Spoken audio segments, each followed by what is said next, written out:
you, Kristen, for the incredible introduction. There's many, many things that I could say, that stories that are interwoven into the brief bio that she gave me. I'm very, very proud to be an American. I moved over here 30 years ago, and actually when I moved over here I had actually a mustache, which I had on my face for 49 years. I just got back from Naples, Florida, where I own a small property, and we just moved a tenant out of the property. And while I was down there, my wife said to me, I want to be married to a different man. and so what I did, the very next morning I walked into the bathroom and I shaved off my mustache and said, here he is. But I moved over here to be part of a sports organization. Met my beautiful wife actually at a baggage claim in the Philadelphia airport when I was actually the general manager of a team called the Pittsburgh Spirit in the MISL. And I picked up the best piece of baggage that I've ever had in my life that day, and we've been married now for the last 31 years, which is extraordinary. Now a U.S. citizen, and with everything that happened in England yesterday with Ms. May and the political system over there and the political issues that we're working through here every single day, this is still where I would be. And as an English guy, it's sort of sometimes I don't feel that I can say that, but honestly, this country is still an incredible place to be married, to raise your kids, to be a member of 3 book clubs. I don't know how you do it, but the kids that you have.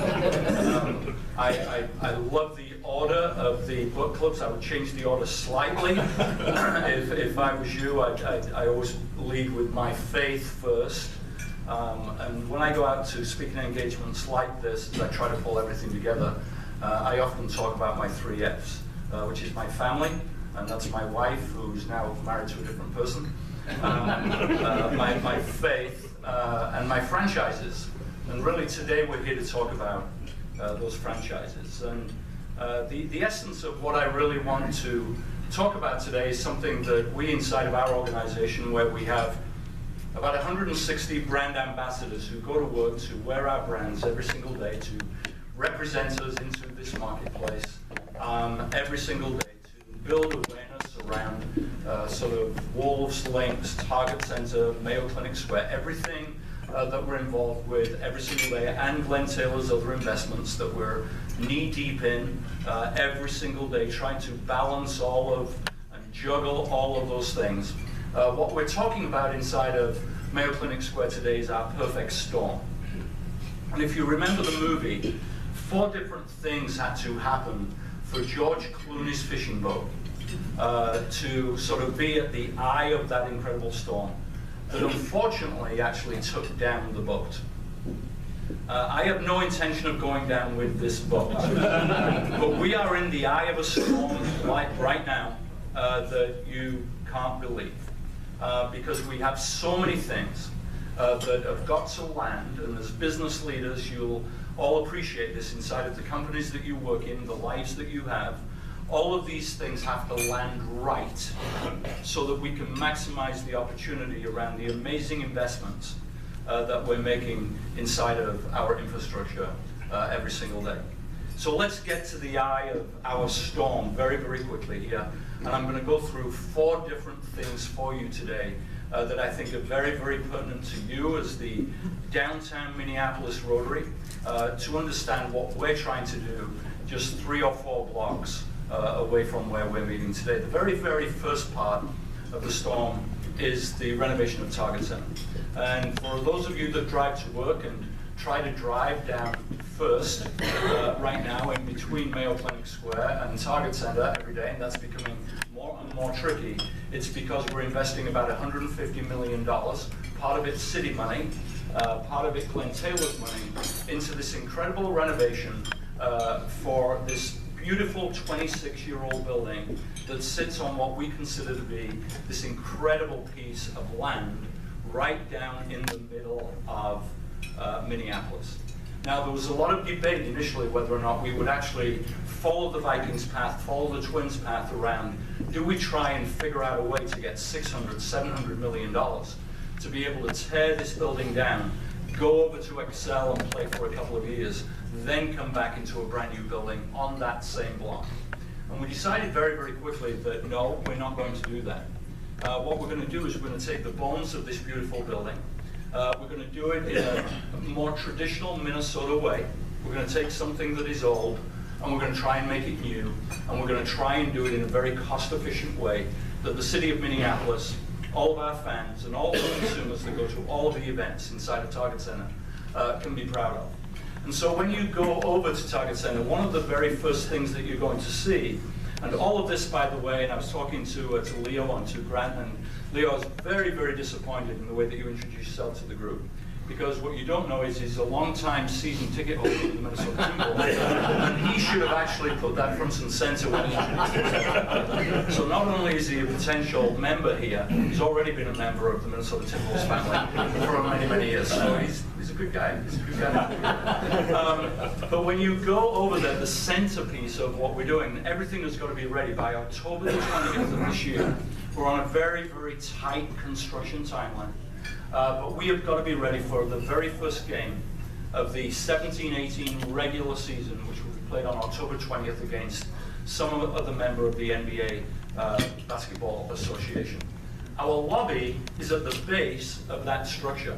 So our current lobby, and everybody has been through Target Center's main doors, our lobby, as you know it today, will be gone. That is the new Lexus Courtside Club. So our premium guests will be able to pull up right outside of the building, walk right into the lobby, walk in through 2 tunnels right to their seats inside of Target Center. Really a seamless consumer experience. But everybody who wants to buy a ticket actually will go in to the building through the corner of 6th and First. And then the 3 stories above 6th and First, on every level you'll be able to look at downtown Minneapolis. And so whether or not you're on the main concourse, whether you are on the suite level, or whether you are on the upper level, at halftime before the game you'll be able to gather and you'll be able to look at these incredible vistas into downtown Minneapolis. Help!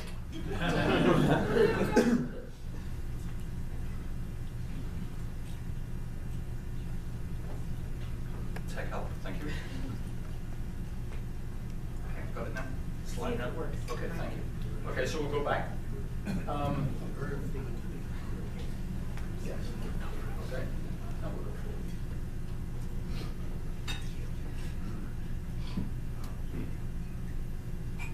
forward. Okay, so our suite level is already done. So think about the renovation in 2 different phases. Phase 1 was really last summer. The concluding phase is now as we've closed down Target Center. Our suite level has been completely reinvented. One of the things that, for those of you that are part of businesses downtown, one of the things that we looked at was how we innovate this level. And innovation today means an awful lot of different things. But obviously the product on the court is very, very important, but the next most important thing, believe it or not, in all of the surveying of all of our fans is really the food experience inside of the buildings. So now, you used to go to games where food was a nice to have. Now it is a complete, sort of integrated part of your total experience. And so as we redid the suite level to compete with the Vikings, with the Twins, with our neighbors across the river, XL Energy Center, we said, what do we really need to do inside of this level? So we gutted all of the suites. And if you're holding a house party, it's Friday night, it's Minnesota, some of you will be going to parties tonight. Where do you gather for all of those really intimate conversations with either your guests or your friends? It's usually in the kitchen. And so what we tried to do was design our suites so that there is a massive countertop inside of the suite. That's the gathering point of the suites. And on there, we serve all of food, wine, beer, soda, etc., drinks of choice to our suite members. But we also decided to try and take it to a different level. We hired David Fema, who many of you will know has opened multiple restaurants here in town, owns Faces over on Mayor's Park, I believe it is, over in St. Paul.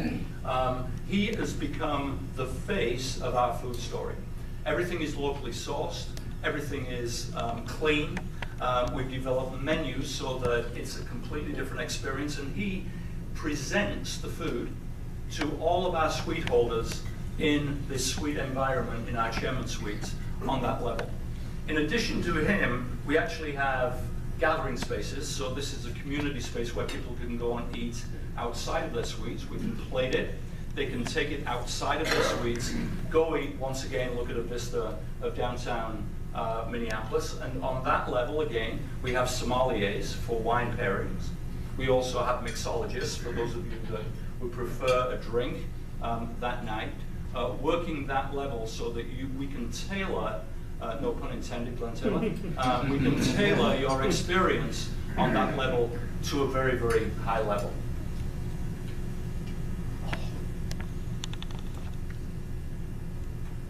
Here we go, it's good. The other piece of the renovation that's also completed, and for our season ticket members, they've also witnessed this all the way through the season, is the building of a brand new scoreboard at the center of Target Center.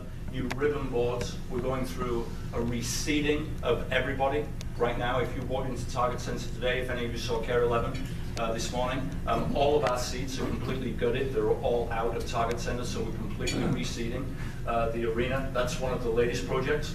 But the design of the scoreboard is meant to be, it's meant to be an iconic piece. And so in the center of Target Center, you will see something that hopefully resembles a basketball net for you. So if you begin to take a look at the upper truss, that's the rim. If you take a look at inside of the boards, there is iron that looks like a meshed net. And so when you walk in there, basically it looks like we put 4 big display boards on the outside of a huge basketball net hanging inside of Target Center.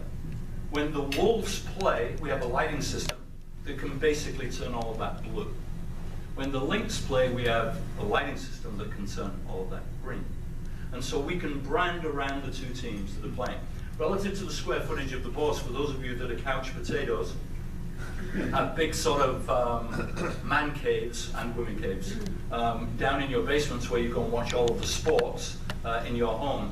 The board was designed to get you off that couch. We want you inside of Target Center. It's the biggest HD digital display in the upper Midwest region. And the one thing, I had very, very little to do with the design other than sort of giving people direction. The one thing that I said, and I can say this here because I'm in Minneapolis, I can't say this when I go over to St. Paul, and we'll get to that in a second, but I said I want to beat the Wild. And I want to beat the Wild in terms of total square footage of the board. I want to make sure that all of our consumers on the ends are treated exactly the same way as our consumers on the sides, so that 60% of our fans actually watch the board from the end position rather than the side position. If you go into Xcel Energy Center, you take a look at their board, it's a rectangle. This is square. Completely different, so that we're looking after all of our fans to be able to give them that high level sort of fan experience. And then the final piece that I'll touch on today is the new Lexus Courtside Club. That is your whole lobby. And so the experience is the top left is basically, that's the front side of the building. This is going in as we speak. When you go over there today, you'll see that all of this has been demoed. Demolition is complete. We're framing the inside of this club as we speak. You can valet park to the front. You walk in, and then it's very, very high end, and its capacity is for 480 people. We're expanding our courtside experience from 220 people to 480 people. So that's the first part of the perfect storm. The second part is what we've done immediately adjacent to Target Center. And I'm not going to spend an awful lot of time on this because it's now been open for 2 years. But I want to tell you just a little bit of a story relative to Mayo Clinic Square and really how this evolved. When David Kahn was our general manager, and I never appreciated David for what he was trying to do with that team, but I always appreciated him from a business standpoint. He said, you know, the one thing for us that we've got to do to compete is really have a dedicated practice facility. And he actually started the conversation that really motivated us to sort of get a practice facility done. And the first place that we looked at was actually the Mall of America. And so if you go to the 4th floor of the Mall of America and you begin to look at their spaces up there, they were having problems holding on to tenants up on that 4th level. And we looked at 55,000 square feet up there to build out a practice facility. Two major issues with that. Number one, it's 12 miles away from your business unit, so we were going to be separated. And then secondly, on Black Friday, if we have a practice, how the heck do we get our players into the 4th floor of the Mall of America when traffic is tied up, for 16 miles around the Mall of America? So, obviously, logistically, it was not going to happen. And I think everybody, maybe even in this room, has a blocky story. I mean, if I had to ask for a show of hands, how many people have really had a bad experience in some way, shape, or form around blocky? And that was what we were faced with for all of our consumers, who basically were coming out of events and games, walking into a block where prostitution was rife, drugs were being trafficked, crime was the highest level in downtown Minneapolis.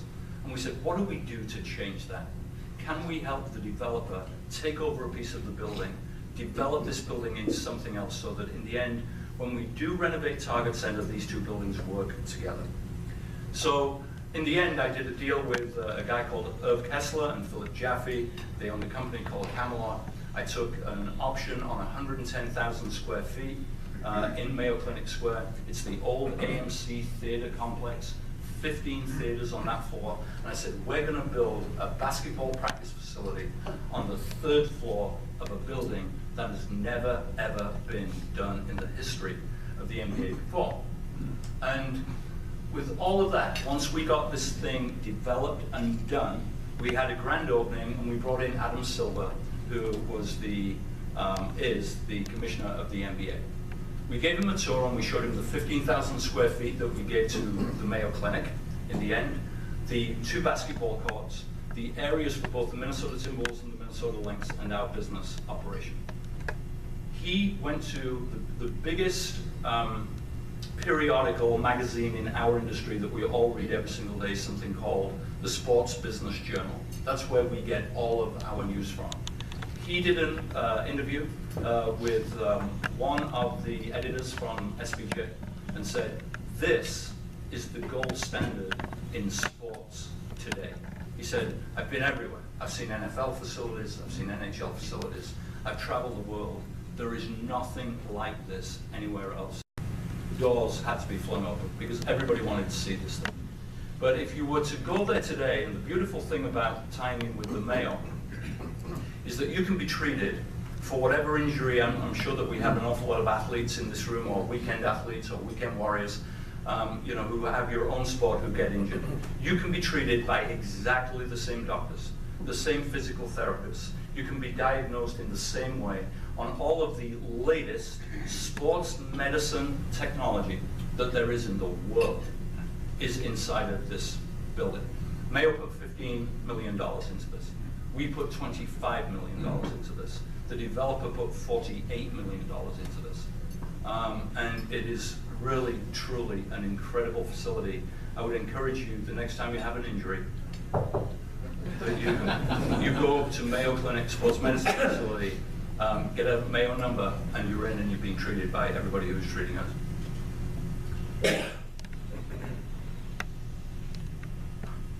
So these are the 2 courts on the 3rd floor of a building. $3.8 million just to build those courts, because we have tenants underneath us. And so if you've got 16 guys bouncing basketballs, and you're name your company, the companies that you're with, would you want to be on the 2nd floor and an NBA basketball team, and an WNBA basketball team up above you, sort of bouncing balls, dropping weights? Think about Nikola Pekovic, dropping a 380-pound barbell on the floor, and it's sort of the whole building sings, when he does something like that. Making sure that those reverberations don't impact you as you go to work, down to work. One court is branded Lynx, one court is branded Wolves. Equal branding for both teams.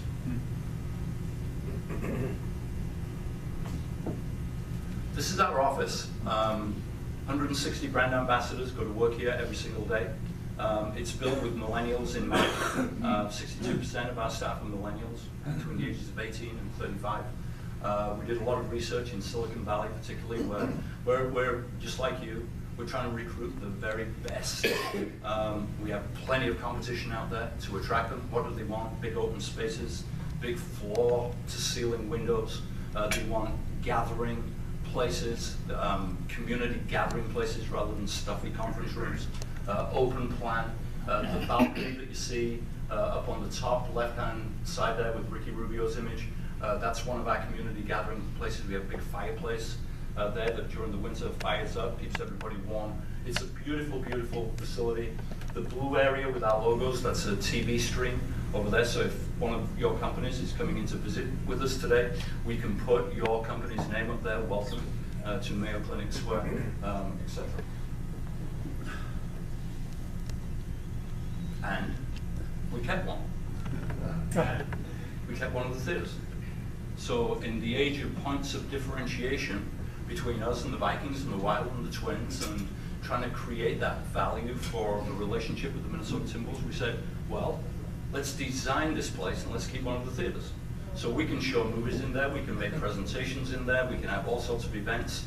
All of our meetings are in this particular facility. Think about the draft that's coming up. We're going to have a 110-person VIP party.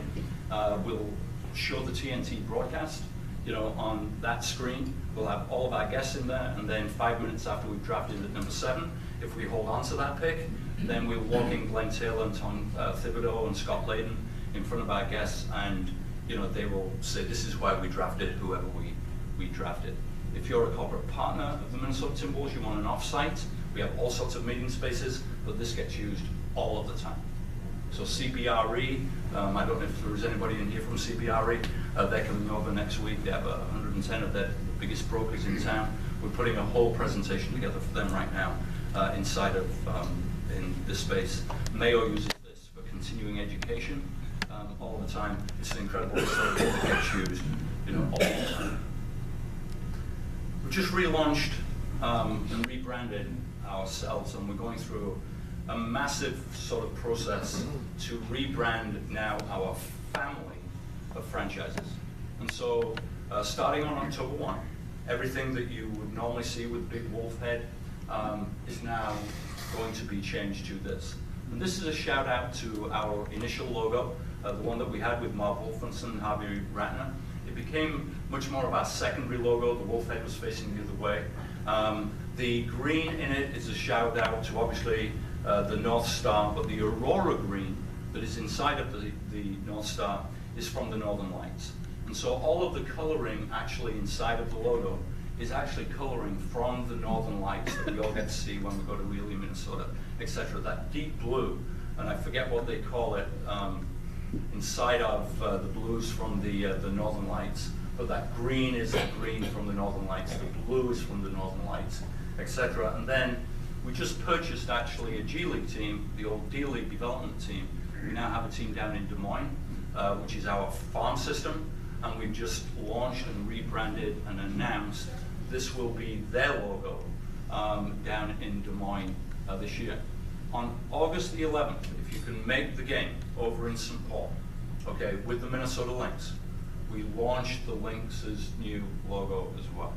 And so it will all be part of this family of logos that we have as we bring our 3 teams and brands together. So moving on to now the third bucket.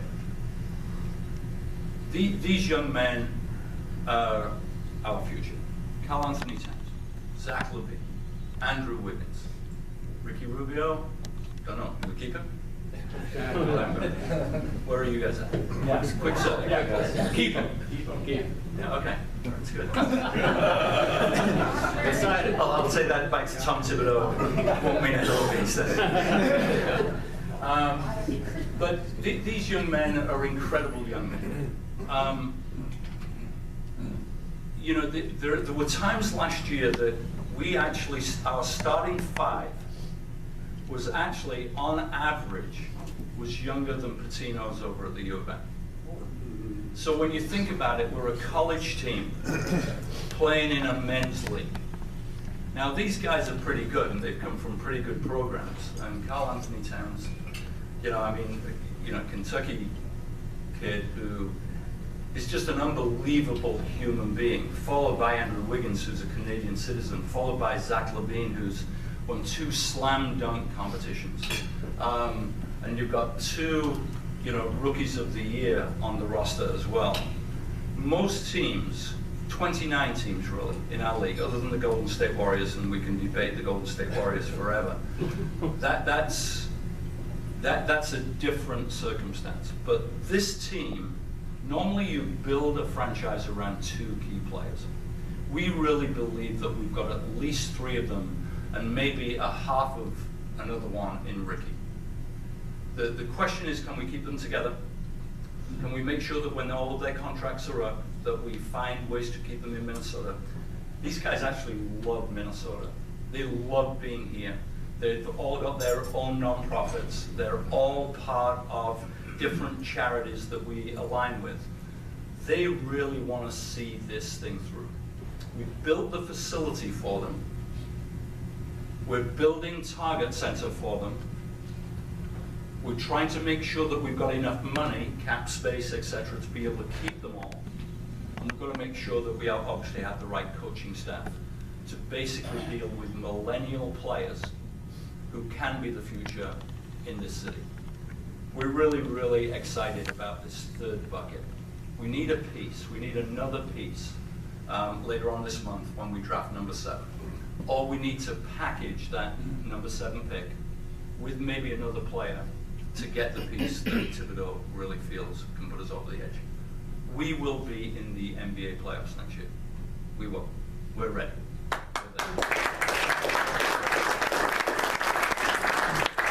And the 4th bucket then are these young women. This is incredible, and I've got a whole presentation just around these incredible women that we have.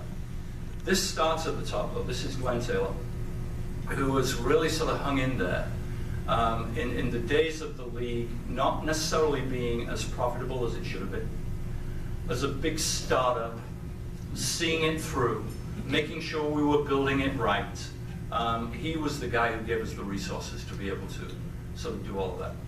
And when we were building Mayo Clinic Square, he said, Chris said, I'm not going to tell you how to design this thing, but what I am going to tell you is that equal branding for both teams. And so he comes at it from a gender equity standpoint. He comes at it from an equal opportunity standpoint.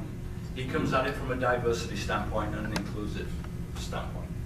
And when you begin to roll all of that together, and you know that you're working for the right person, because our Lynx locker rooms and training spaces are exactly the same as the men's locker rooms, training spaces. And he will tell you that if I can afford to pay Carl Anthony Towns or Andrew Wiggins, whatever I pay him over on that side, I'm going to make sure that Lindsay Whalen, Maya Moore, etc., can all make their living from this great game of basketball that we're involved with every single day. For the last 6 years, we've been to the WNBA championship round 5 times. We've won it 3 times.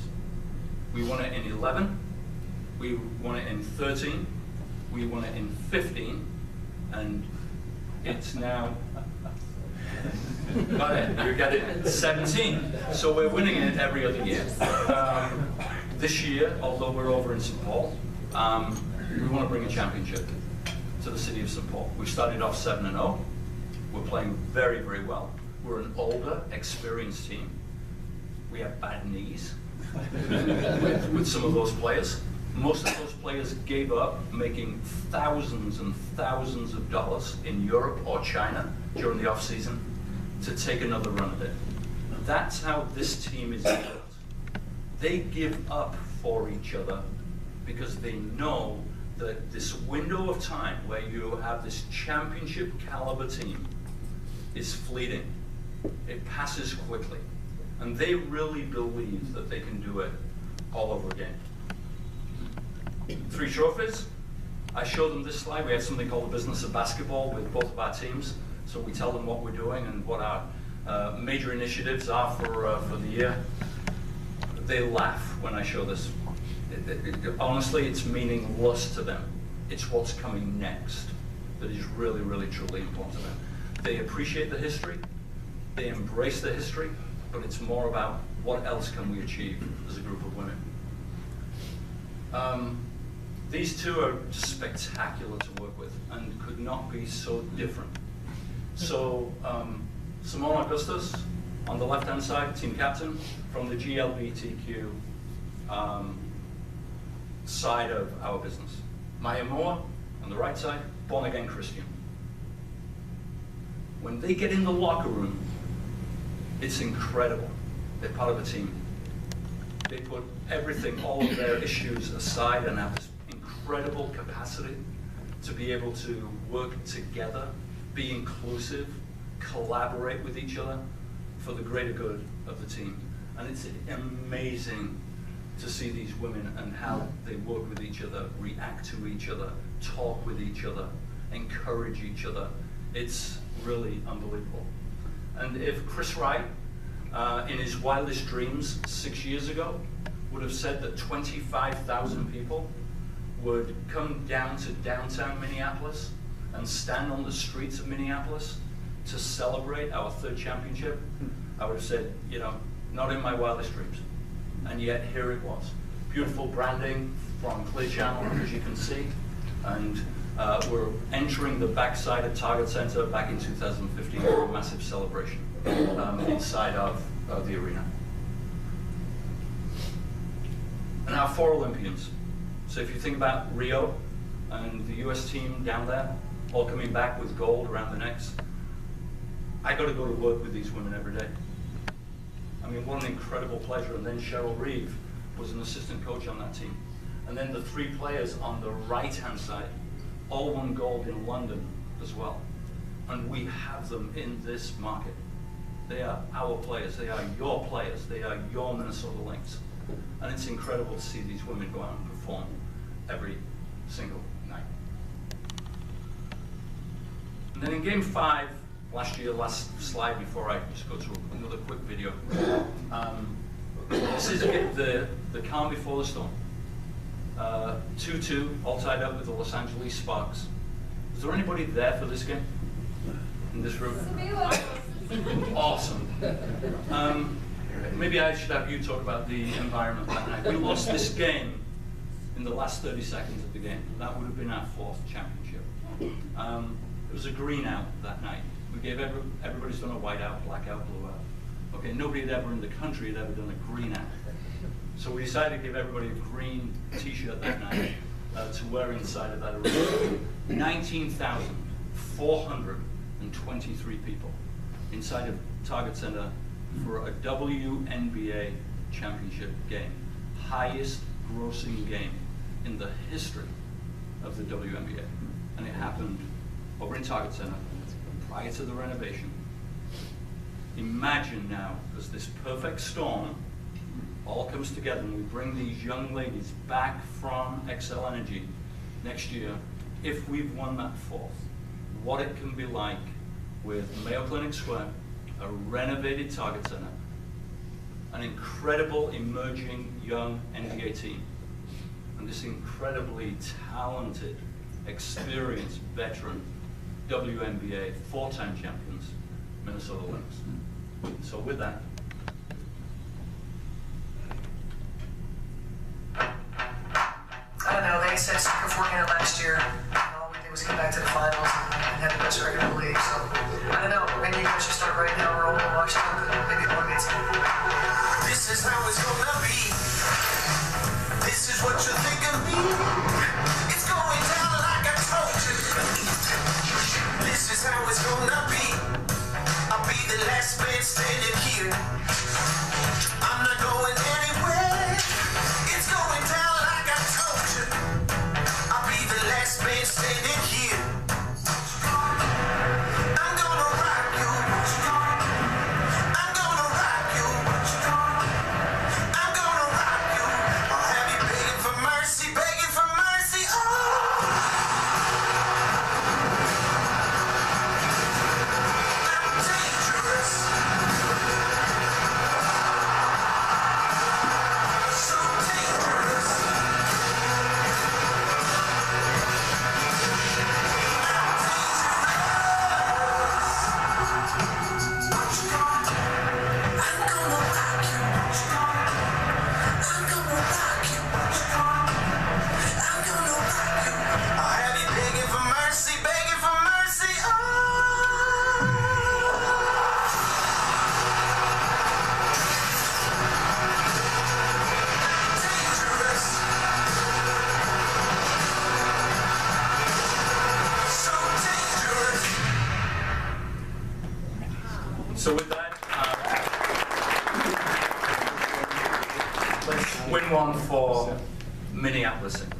Be glad to take a couple of questions.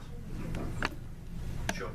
This isn't a question, it's a little bit of a Chris Wright leadership statement, and that is, you spoke here before. It was during the season and you brought tickets, I have to say. So it goes. I actually have tickets. Dang, It's all digital these days. That's the only way it goes. But anyway, I went to the game with some of our fellow Rotarians. I wrote you a really quick note. I also worked for the Boy Scouts. You spoke at one of our things, and I received something I'd never received, and that was a thank you note for my thank you note. And you wrote back and said, well, it's so nice to hear from you, blah-de-da-de-da. If there's ever anything I can do for you, just ask. No president's ever written that to me. And so we immediately followed up because we were trying to do a television commercial. We wanted to use Mark Madsen, who was the only Eagle Scout in the NBA, and we needed permission to have him appear in our pro bono commercial. And you gave us that permission, let us use the floor of the Target Center to film it, and I just wanted to say thank you. Thank you.